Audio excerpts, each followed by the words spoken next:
ini, sebelum memulai kegiatan dan aktivitas ini, mari kita bersama-sama merenungkan sedikit dari firman Tuhan. Namun sebelum itu, mari kita berdoa bersama-sama terlebih dahulu. Selamat pagi Allah Bapa yang bertahta di dalam kerajaan surga. Tuhan Yesus, terima kasih atas berkat dan karunia-Mu sepanjang malam tadi. Kami bisa tidur dengan nyenyak dan pagi hari ini kami bisa bangun dengan keadaan tubuh yang sehat sempurna tanpa kekurangan sedikit apapun. Ya Bapa, sebentar lagi kami akan membaca sedikit dari firman-Mu dan merenungkannya. Tuhan, kiranya apa yang akan kami baca ini, apa yang akan kami dengarkan ini dapat menjadi pelita bagi kaki kami dan menjadi rema dan selalu mengingatkan kami tentang seluruh firman-Mu.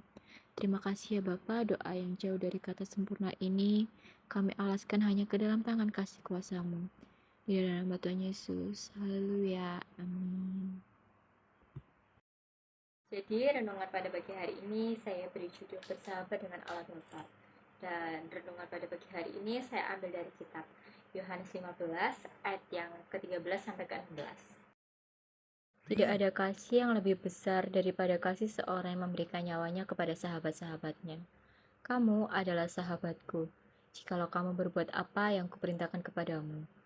Aku tidak menyebut kamu lagi sebagai hamba, sebab hamba tidak tahu apa yang diperbuat oleh tuannya. Tetapi aku hanya menyebut kamu sahabat, karena aku telah memberitahukanmu segala sesuatu yang telah kudengar dari Bapakku. Bukan kamu yang memilih aku, tapi akulah yang memilih kamu.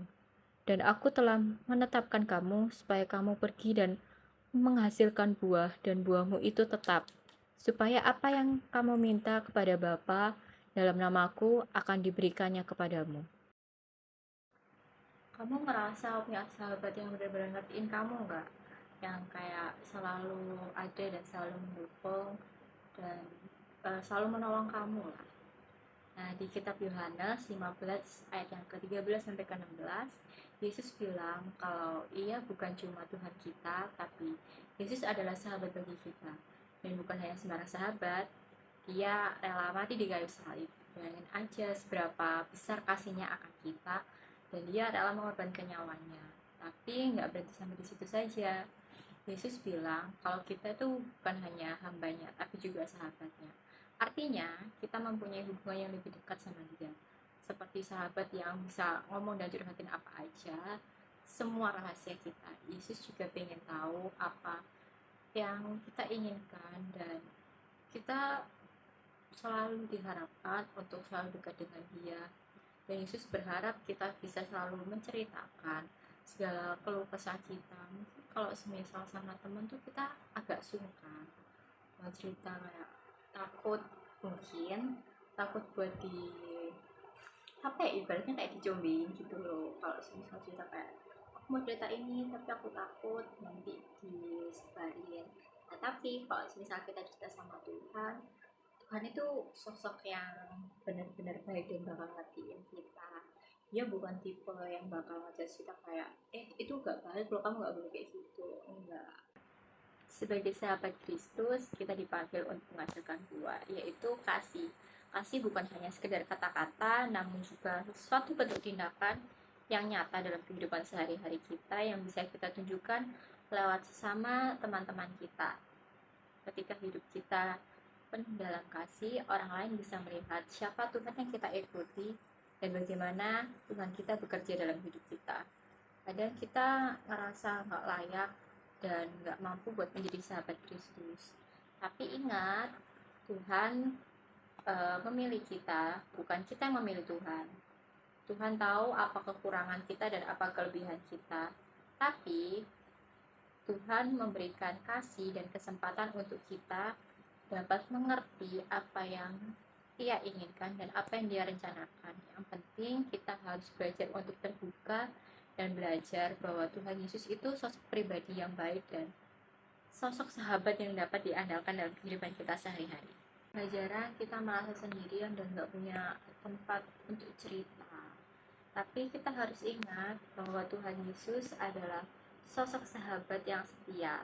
Dia bukan cuma hanya mendengarkan doa kita, tapi dia juga membuat rencana-rencananya yang indah untuk masa depan kita. Jadi jangan ragu akan hari esok, dan jangan ragu untuk cerita apapun kepada Tuhan Yesus, termasuk kekhawatiranmu, harapanmu, dan mimpi kita di masa depan. Dengan begitu, kita dapat merasakan damai sejahtera yang sesungguhnya, dan kekuatan yang datang dari Yesus Kristus itu akan datang kepada kita.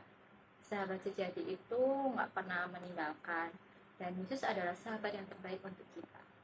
Jadi, mulai saat ini kita harus lebih dekat dengan Yesus Kristus, dan mari kita sering mengobrol dengannya, yaitu melalui doa. Kita dapat menyanyikan puji-pujian yang dapat menyenangkan hatinya.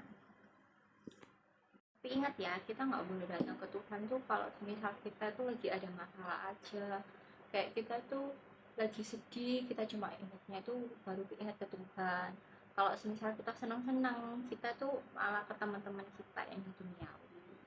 Kita harus tetap ingat sama Tuhan, apapun itu keadaannya, maupun kita senang, kita harus berdoa sama Tuhan, kita mengucap syukur atas kasih karunia. Dan kalau misal kita sedih, kita lagi menghadapi suatu pergumulan, kita harus berdoa kepada Dia dan meminta suatu petunjuk apa yang harus kita ambil ke depannya.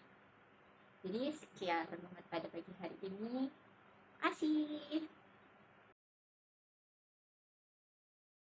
Selamat pagi Allah Bapa yang bertata dalam kerajaan surga. Tuhan Yesus, terima kasih kami sudah merenungkan sedikit dari firman-Mu ya Bapa. Kiranya apa yang kami baca dan kami dengar ini dapat menjadi pengingat di dalam hidup kami bahwa Engkau sesungguhnya adalah sosok sahabat yang sangat baik dan sangat peduli kepada kita. Tuhan, sebentar lagi kami akan melanjutkan aktivitas kami sepanjang hari ini. Kiranya Engkau sertai kami, Engkau lindungi kami dari sepanjang hari ini. Terima kasih ya Tuhan, dalam nama Tuhan Yesus, haleluya, amin.